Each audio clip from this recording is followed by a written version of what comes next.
Clip number 464۔ اس clip میں آپ سورہ توبہ کی آیت نمبر 105 سے 107 تک کی تلاوت، ترجمہ، تفسیر قرآن صراط الجنان سماعت فرمائیں گے۔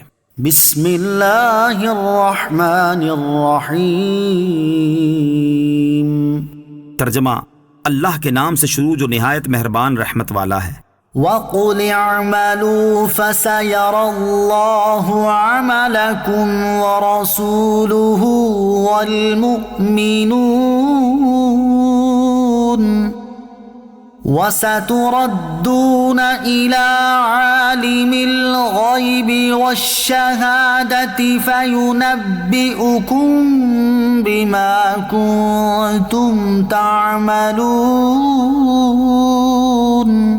ترجمہ، اور تم فرماؤ تم عمل کرو، اب اللہ اور اس کے رسول اور مسلمان تمہارے کام دیکھیں گے، اور جلد ہی تم اس کی طرف لوٹائے جاؤ گے جو ہر غیب اور ظاہر کو جاننے والا ہے، پھر وہ تمہیں تمہارے اعمال بتائے گا۔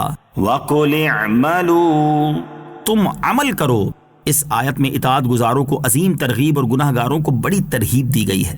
تو گویا کہ اللہ تعالیٰ نے ارشاد فرمایا تم مستقبل کے لیے کوشش کرو، کیونکہ تمہارے اعمال کا ایک ثمرہ دنیا میں ہے اور ایک ثمرہ آخرت میں ہے، کہ دنیا میں اللہ تعالیٰ اور اس کے رسول صلی اللہ تعالیٰ علیہ وآلہ وسلم اور مسلمان تمہارے اعمال دیکھ رہے ہیں۔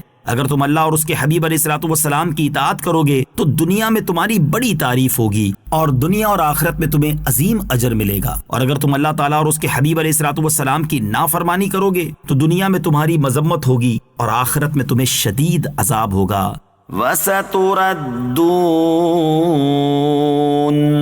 اور جلد ہی تم لوٹائے جاؤ گے، یعنی ان قریب تم قیامت کے دن اس کی طرف لوٹائے جاؤ گے جو تمہاری خلوت اور جلوت کو جانتا ہے، تمہارے ظاہر و باطن میں سے کوئی چیز اس سے پوشیدہ نہیں۔ تم دنیا میں اچھے برے جو اعمال کرتے تھے وہ تمہیں بتا دے گا اور تمہیں تمہارے اعمال کی جزا دے گا۔ وَآخَرُونَ مُرْجَوْنَ لِأَمْرِ اللَّهِ إِمَّا يُعَذِّبُهُمْ وَإِمَّا يَتُوبُ عَلَيْهِمْ وَاللَّهُ عَلِيمٌ حَكِيمٌ۔ ترجمہ، اور اللہ کا حکم آنے تک کچھ دوسروں کو مؤخر کر دیا گیا ہے، یا تو اللہ انہیں عذاب دے گا اور یا ان کی توبہ قبول فرما لے گا، اور اللہ علم والا حکمت والا ہے۔ وَآخَرُونَ مُرْجَوْنَ لِأَمْرِ اللَّهِ، اور اللہ کا حکم آنے تک کچھ دوسروں کو مؤخر کر دیا گیا ہے، یعنی غزوہ تبوک سے رہ جانے والے کچھ لوگ وہ ہیں جنہیں موقوف رکھا گیا ہے یہاں تک کہ ان کے بارے میں اللہ تعالیٰ کا حکم ظاہر ہو جائے۔ اگر وہ اپنے جرم پر قائم رہے اور توبہ نہ کی تو اللہ عز و جل انہیں عذاب دے گا، اور اگر انہوں نے توبہ کر لی تو اللہ تعالیٰ ان کی توبہ قبول فرما لے گا۔ غزوہ تبوک سے رہ جانے والے صحابہ کرام رضی اللہ تعالیٰ عنہم کی تعداد 10 تھی۔ ان میں سے 7 صحابہ کرام رضی اللہ تعالیٰ عنہم نے ندامت و شرمندگی کی وجہ سے خود کو مسجد کے ستونوں سے بندھوا لیا تھا۔ سرکار دو عالم علیہ الصلوۃ والسلام کی بارگاہ میں ان 7 صحابہ کرام کے اعتراف جرم اور توبہ کی قبولیت کا ذکر مذکورہ بالا آیات میں ہوا، جبکہ بقیہ 3 صحابہ کرام رضی اللہ تعالیٰ عنہم نے چونکہ ان کی طرف ستونوں سے بند کر اپنی توبہ اور ندامت کا اظہار نہ کیا تھا، اس لیے ان کی توبہ کی قبولیت کو مؤخر کر دیا گیا۔ اس آیت میں انہی 3 صحابہ کرام رضی اللہ تعالیٰ عنہم کا ذکر ہے، ان کی توبہ کی قبولیت کا ذکر اسی سورت کی آیت نمبر 118 میں ہے۔ وَالَّذِينَ اتَّخَذُوا مَسْجِدًا ضِرَارًا وَكُفْرًا وَتَفْرِيقًا بَيْنَ الْمُؤْمِنِينَ وَإِرْصَادًا لِمَنْ حَارَبَ اللَّهَ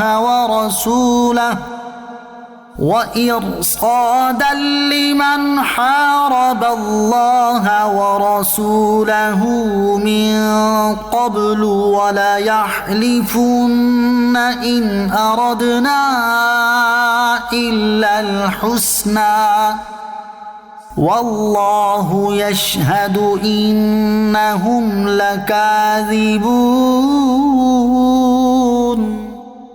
ترجمہ، اور کچھ منافق وہ ہیں جنہوں نے نقصان پہنچانے کے لیے اور کفر کے سبب اور مسلمانوں میں تفرقہ ڈالنے کے لیے اور اس شخص کے انتظار کے لیے مسجد بنائی جو پہلے سے اللہ عز و جل اور اس کے رسول کا مخالف ہے، اور وہ ضرور قسمیں کھائیں گے کہ ہم نے تو صرف بھلائی کا ارادہ کیا تھا، اور اللہ گواہ ہے کہ وہ بے شک جھوٹے ہیں۔ والذین اتخذوا مسجدا ضرارا، اور وہ جنہوں نے نقصان پہنچانے کے لیے مسجد بنائی، شان نزول: یہ آیت منافقین کی ایک جماعت کے بارے میں نازل ہوئی جنہوں نے مسجد قباء کو نقصان پہنچانے اور اس کی جماعت میں تفریق ڈالنے کے لیے اس کے قریب ایک مسجد بنائی تھی۔ اس میں ایک بڑی چال تھی، وہ یہ کہ ابو عامر جو زمانہ جاہلیت میں نصرانی راہب ہو گیا تھا، تاجدار رسالت علیہ الصلوۃ والسلام کے مدینہ تشریف لانے پر آپ علیہ الصلوۃ والسلام سے کہنے لگا، یہ کون سا دین ہے جو آپ لائے ہیں؟ حضور علیہ الصلوۃ والسلام نے فرمایا، میں ملت حنیفیہ دین ابراہیم لایا ہوں۔ ابو عامر کہنے لگا، میں اسی دین پر ہوں۔ نبی پاک علیہ الصلوۃ والسلام نے فرمایا، نہیں۔ اس نے کہا کہ آپ نے اس میں کچھ اور ملا دیا ہے۔ نبی پاک علیہ الصلوۃ والسلام نے فرمایا، نہیں، میں خالص صاف ملت لایا ہوں۔ پھر ابو عامر نے کہا، ہم میں سے جو جھوٹا ہو اللہ عز و جل اس کو حالت سفر میں تنہا اور بے کس کر کے ہلاک کرے۔ حضور انور علیہ الصلوۃ والسلام نے آمین فرمایا۔ لوگوں نے اس کا نام ابو عامر فاسق رکھ دیا۔ جنگ احد کے دن ابو عامر فاسق نے نبی کریم علیہ الصلوۃ والسلام سے کہا کہ جہاں کہیں کوئی قوم آپ سے جنگ کرنے والی ملے گی میں اس کے ساتھ ہو کر آپ سے جنگ کروں گا۔ چنانچہ جنگ حنین تک اس کا یہی معمول رہا اور وہ نبی کریم علیہ الصلوۃ والسلام کے ساتھ مصروف جنگ رہا۔ جب حوازن کو شکست ہوئی اور وہ مایوس ہو کر ملک شام کی طرف بھاگا تو اس نے منافقین کو خبر بھیجی کہ تم سے قوت و اسلحہ جو سامان جنگ ہو سکے سب جمع کرو اور میرے لیے ایک مسجد بناؤ۔ میں شاہ روم کے پاس جاتا ہوں اور وہاں سے رومی لشکر لے کر آؤں گا اور سید عالم محمد صلی اللہ تعالی علیہ وسلم اور ان کے اصحاب رضی اللہ تعالی عنہم کو نکالوں گا۔ یہ خبر پا کر ان لوگوں نے مسجد درار بنائی تھی اور رسول کریم علیہ الصلوۃ والسلام سے عرض کیا تھا کہ یہ مسجد ہم نے آسانی کے لیے بنا دی ہے کہ جو لوگ بوڑھے، ضعیف، کمزور ہیں وہ اس میں بفراغت نماز پڑھ لیا کریں۔ آپ اس میں ایک نماز پڑھ دیجئے اور برکت کی دعا فرما دیجئے۔ رسول کریم علیہ الصلوۃ والسلام نے فرمایا کہ اب تو میں سفر تبوک کے لیے جا رہا ہوں، واپسی پر اللہ عز و جل کی مرضی ہوگی تو وہاں نماز پڑھ لوں گا۔ جب نبی اکرم علیہ الصلوۃ والسلام غزوہ تبوک سے واپس ہو کر مدینہ شریف کے قریب ایک علاقے میں ٹھہرے تو منافقین نے آپ سے درخواست کی کہ ان کی مسجد میں تشریف لے چلیں۔ اس پر یہ آیت نازل ہوئی اور ان کے فاسد ارادوں کا اظہار فرمایا گیا۔ تب رسول کریم علیہ الصلوۃ والسلام نے بعض صحابہ کرام کو حکم دیا کہ اس مسجد کو جا کر گرا دیں اور جلا دیں۔ چنانچہ ایسا ہی کیا گیا اور ابو عامر راہب ملک شام میں بحالت سفر بے کسی و تنہائی میں ہلاک ہوا۔